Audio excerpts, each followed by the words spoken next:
So, hi guys! My name is Peter and this is Sasha, our guest. Hello.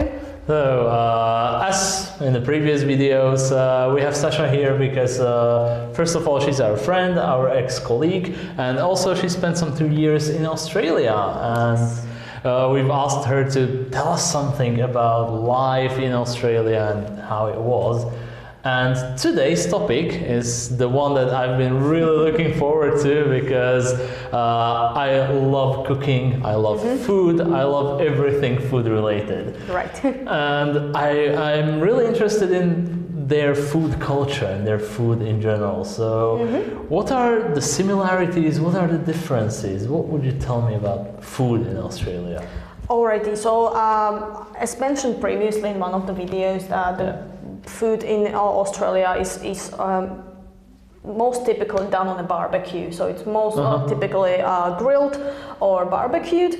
As I mentioned before, it's not just about the food, but it's a social event in majority of cases as well. Yeah. Usually Australians would have their breakfast in the morning, same as us, and that can be anything from something sweet like a coffee and a croissant, or some cereals, maybe muffin, yes, something, some cereals, just like Peter has said, with milk or yogurt. But they also really enjoy their eggs, so they do eggs for breakfast in the morning. Very typical Australian breakfast is a piece of toast with smashed avocado on it, and then you put some bacon and a poached egg on top of it. So that's very typical for Australia. Sounds lovely. It sounds really good and it actually tastes very good as well. Some people even add some baby spinach leaves on top of it. Which adds an extra flavor to it. So that's very typical Australian breakfast. During the week you would probably eat breakfast at home because you're going to school or to work. So, but on the weekends Australians are quite big on brunch. So I don't know if you are familiar with the word brunch. It's breakfast and lunch combined. So it's like a late breakfast and early lunch. So basically you sleep longer, then you start eating and you keep eating and eating until it's afternoon. Basically, that's the idea behind brunch. That's pretty much what brunch is, yes. So for brunch you would normally go out and you would go to a restaurant or a nice cafe. So that's breakfast. Lunch is usually very light. So it's not the main meal of the day for Australians. So you would just either pop out and have a quick sandwich or a salad. A lot of people actually bring their own food to work or to school, so they prepare it the day before, put it in a little box and eat at the office, or they take it out to a park. There are a lot of parks in cities of Australia, like Sydney or Melbourne, so you can just sit outside and have a little lunch break in the park and have some fresh air and maybe socialize with your co-workers if you want to and have lunch together. And then the main meal of the day would probably be the dinner, where if you live with friends or family, then majority of you will gather around the table, unless obviously people are busy. But that's the main idea, having dinner together.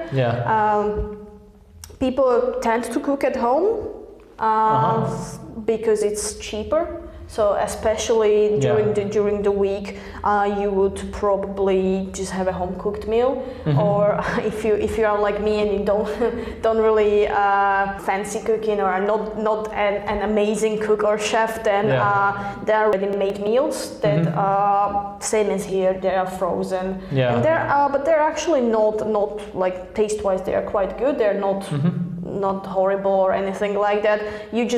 You shouldn't eat them every day, obviously. But the majority of people during the week, I would say, would eat at home. And yet again, Friday evening or over the weekend, they would have dinner with friends or family outside in a nice restaurant. Or as mentioned previously, you can go out and have a barbecue in one of the parks. Nice, and have a little picnic, depending on what you fancy doing. And how would you describe if there is anything like Australian cuisine? Like like. Is there anything like that, like traditional Australian? Traditional Australian would definitely be steak. Mm-hmm. So they breed their own cattle. They have their own meat from there. So they are carnivores. They are meat eaters. Yeah. They are very big on seafood. Mm-hmm. So because it's so close to the ocean, they are very big on prawns, oysters. They eat salmon a lot. Mm-hmm. There is a fish which is called barramundi, which is very nice white fish and very tasty, which is quite typical. And that's seafood is definitely quite big. And there's one more meal which I never experienced before anywhere else in the world, and they call it chicken parmigiana. And they took it for their own, and it's like a chicken schnitzel, but it's stuffed with cheese and ham.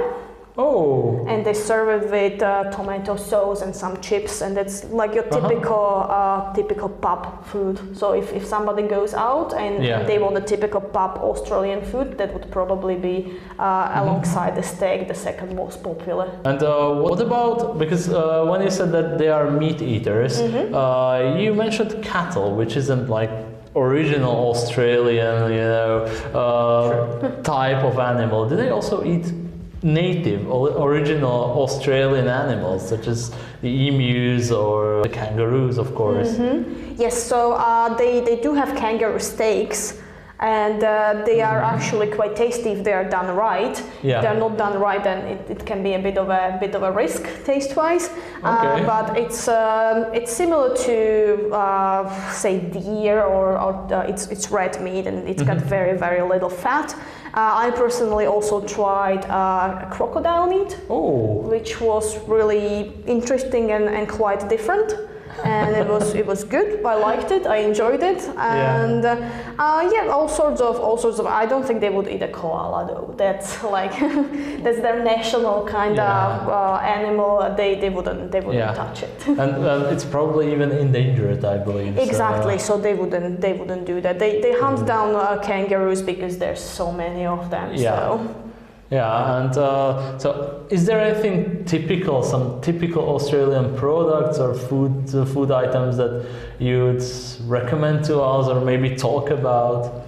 Right, so I would say the cake which is called Leamington is very, very good. It's like a sponge cake, and sometimes they put cream and jam in the middle, so it's really nice, and it's covered in chocolate and the coconut flakes.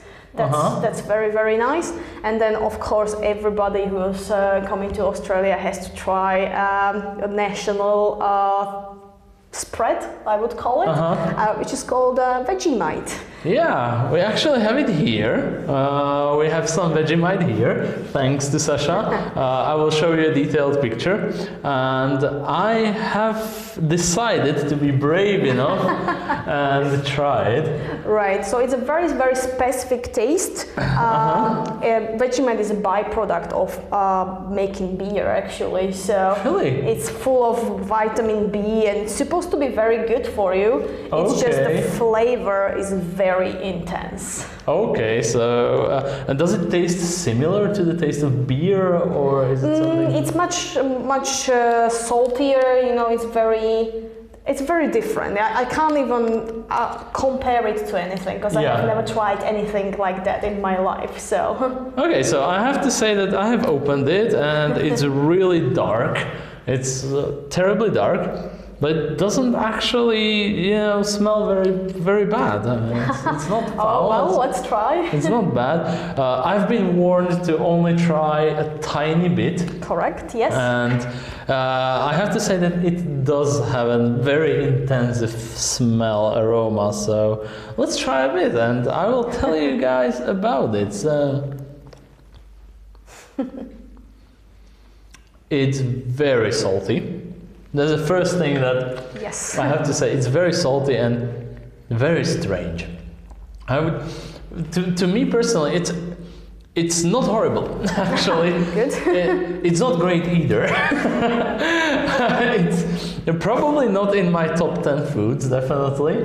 I didn't expect it to be. Yeah, and to me, I can identify some of the flavors of beer. Like there are some similarities, but it's very intensive, very salty, and undescribable for me. I feel like